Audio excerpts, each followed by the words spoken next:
जय हिंद।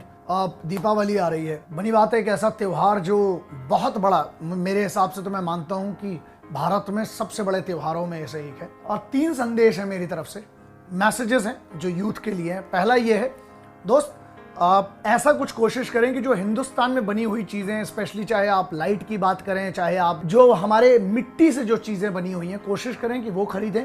और उन गरीबों की दीपावली के बारे में सोचें जो शायद सिर्फ इसलिए, उनके बच्चों को नए कपड़े के लिए नहीं, उनके बच्चों को और किसी चीज़ के लिए नहीं कि ना वो फटाके मांग रहे हैं ना कुछ, लेकिन उनके घर में सिर्फ उनको खाना मिल पाए 2 वक्त का, या मिट्टी के बर्तन बेचकर, दिए बेचकर जो उनकी सेल होगी, उसके लिए मुझे लगता है कि उसके लिए एक बात अच्छी होगी कि उनके घर में रोटी पहुंचेगी, दुआ भी लगेगी। तो उन लोगों का, उस तबके का सोचें भारत में, क्योंकि और बनी बात है वो हिंदू मुस्लिम सिख ईसाई नहीं है, वो सिर्फ भूखे लोग हैं दोस्त। तो इसीलिए मैं हमेशा से कहता आया हूं कि ना गिरजाघर जानता है, ना गुरुद्वारा जानता है, ना मस्जिद जानता है, ना शिवाला जानता है। जो भूखा है बच्चा वो निवाला जानता है। तो अगर हम कुछ भूखों को कुछ दे पाएं दीपावली में, जिनको हमारी जरूरत हो, तो उनका ध्यान रखिएगा। दूसरा, फटाके बनी बात है वो आपकी चॉइस है, तुम पूरा घर फूंक दो, आपका वो आपकी मर्जी है। I am nobody to give you any suggestion और solution for that.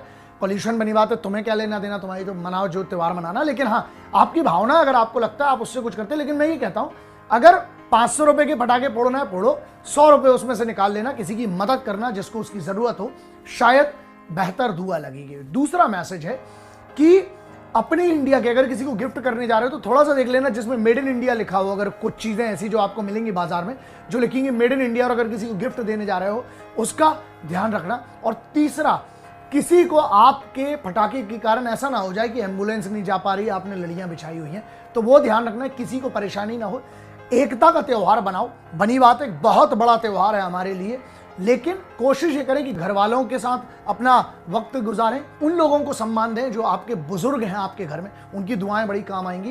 And one of the most important thing, जो मेरा एक संदेश है, third and the final one, जो मेरा सजेशन है आप लोगों के लिए, यूथ के लिए स्पेशली, ये कोशिश करना कि हम ये ध्यान रखें कि दीपावली में हो सकता है मैक्सिमम जो आप कपड़े पहने हुए हैं वो भी हो सकता है मुस्लिमों की तरह बने हों, हो सकता है किसी सिख, किसी ईसाई ने भी इस दीपावली में उतना ही योगदान दिया हो। तो दोस्त, हिंदू मुस्लिम सिख ईसाई की एकता याद रखना, ये त्यौहार है, गले मिलना ऐसे यार, कि चाहे वो दीपावली हो चाहे ईद हो, कुछ भी हो ना, हमें सिर्फ इतना याद रखना है कि एकता हमारी ताकत है दोस्त।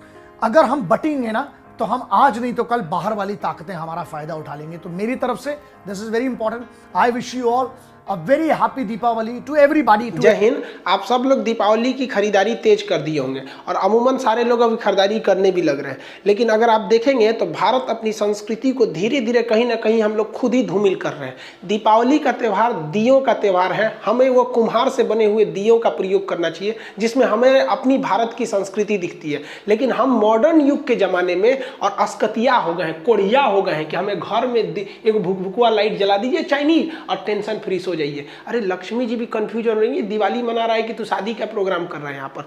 देखिए, भारतीय अगर इलेक्ट्रिक और इलेक्ट्रॉनिक मार्केट की बात करेंगे ना तो चाइनीज सामानों की भरमार पड़ी हुई है। और जो होलसेलर है या जो बाहर से मंगा रहे हैं उन लोग को भी समझ में नहीं आता है कि हम लोग ये वाली जो सामान है ये चाइना से क्यों लाते हैं, जबकि सेम रेट में ये सामान वियतनाम में भी मिलता है और ताइवान में भी मिलता है। हम लोग को भी वहाँ से जो एक्सपोर्टर हैं सब वहाँ से, उन लोग को वहाँ से भी लाना चाहिए। और आप लोग भी इस दीपावली में एकदम कसम खा लीजिए कि हम ये चाइनीज सामानों का एकदम बाइकआउट करेंगे और हम अपने यहाँ जो कुम्हार के बने हुए, हाथ के बने हुए दिए हैं उसे खरीदेंगे। और याद रखिएगा, उसे भी खरीदते समय आप वरीयता दीजिएगा, डायरेक्ट उनसे खरीदीजिएगा जो ये बनाते हैं। आप बताइए, ये बाबा लोग की मेहनत कहाँ जाएगी यहाँ पर। हम पहले सोचते थे कि त्यौहार में बहुत ज़्यादा खर्च हो जाते हैं, बहुत ज़्यादा पैसे खर्च हो जाते हैं, लेकिन जब गहराई से देखें ना तो ये त्यौहार ही है जो न जाने कितने लोगों का पेट पालता है।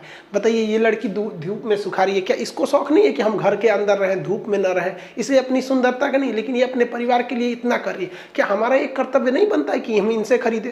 और हद तो तब आती है जब लोग इनसे खरीदने जाते हैं और मोलाई करने लगते हैं। अरे यार, क्या कर लोगे, एक दिए में 2-3 रुपया कम कर लोगे। अब वही मॉल में जाइएगा ना, कह दीजिएगा थोड़ा 1 रुपया कम दीजिएगा, धकिया के भगा देगा कि यहाँ पे क्यों चले। तो यहाँ आपको अपना स्टैंडर्ड लगता है और यहाँ आप अपना स्टैंडर्ड भूल जाते हैं, इन्हीं लोग से मोलाई करने लगता है। यार कम से कम इस बार तो नहीं करो, उनसे उनका हक उनको दे दो, ताकि उनकी मेहनत जो इस दीपावली के भरोसे बैठे बैठे उनको उतना मिल सके।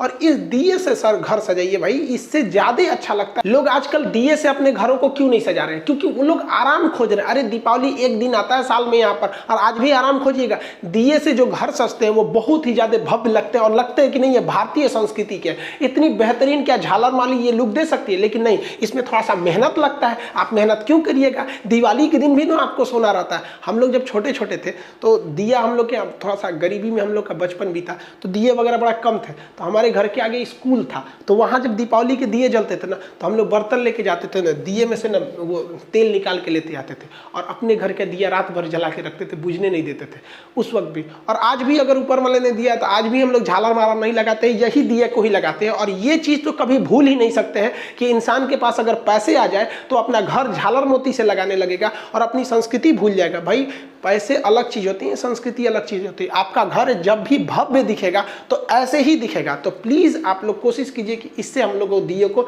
सजाएं।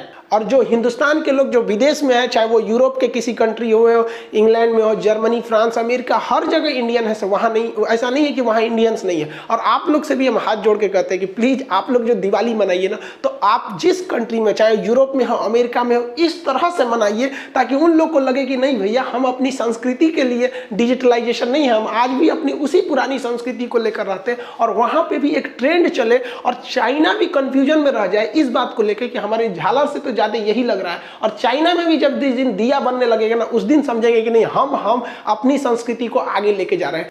अब आप खुद सोचिए, दीपावली के दिन लक्ष्मी जी जब आती होंगी तो ऐसे घर को देखेंगे तो कंफ्यूजन में हो जाएंगे कि घर में पूजा पाठ हो रहा है कि शादी विवाह की तैयारी हो रही है। असल में आप अगर ध्यान से देखेंगे तो हमारे समाज में एक मेंटेलिटी होती जा रही है। जो बहुत अमीर लोग हैं, लोग ना जो 5 तल्ला 10 तल्ला घर बना लिए हैं, उन्हें दिया से सजाते वक्त में एक मतलब अजीब सी फीलिंग हो रही है कि दिया मतलब वो दूसरे कैटेगरी के लोग के लिए, ये हमारे लिए है।